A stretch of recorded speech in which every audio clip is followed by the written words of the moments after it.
लद्दाख में चीन की चुनौती से निपटने के लिए भारत ने बड़ा कदम उठाया है। लद्दाख में भारत और चीन के बीच तनाव बरकरार है। चीन ने अपनी सीमा में काफ़ी सैनिकों का जमावड़ा खड़ा कर रखा है। ऐसे में भारत भी पीछे नहीं है। खबर है कि भारत ने shoulder fired air defence missile, Hindi में कहें तो कंधे पर रखकर दागी जाने वाली मिसाइलों से लैस जवानों को पूर्वी लद्दाख में चीन सीमा के पास ऊंचाई वाले इलाके में तैनात किया है।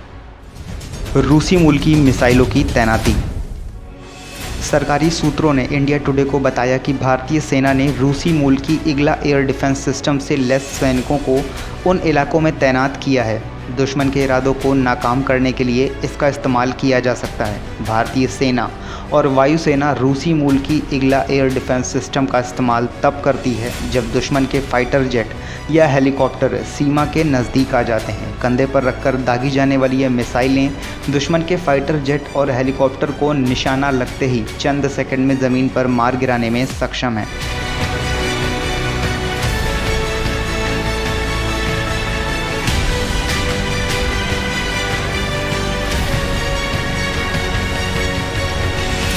रडार भी तैनात।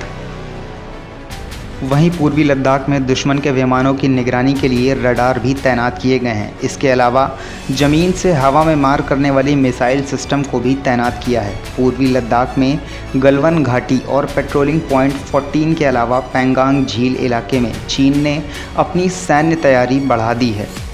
T-90 टैंक भी किए गए थे तैनात।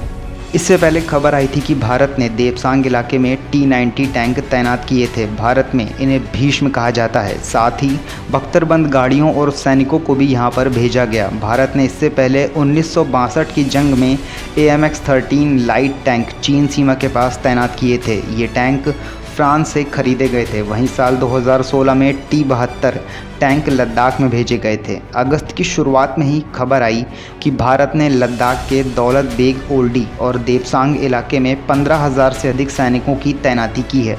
इसके अलावा बख्तरबंद वाहनों की भी तैनाती की गई, क्योंकि चीन इस इलाके में टैंक और अन्य हथियारों के साथ पहले से ही मौजूद है। एक दिन पहले ही chief of defence staff CDS general Bipin Rawat ने कहा था, अगर दोनों देशों के बीच सैन्य और राजनयिक स्तर पर चर्चा विफल रहती है तो हमारे पास सैन्य विकल्प भी खुले हैं।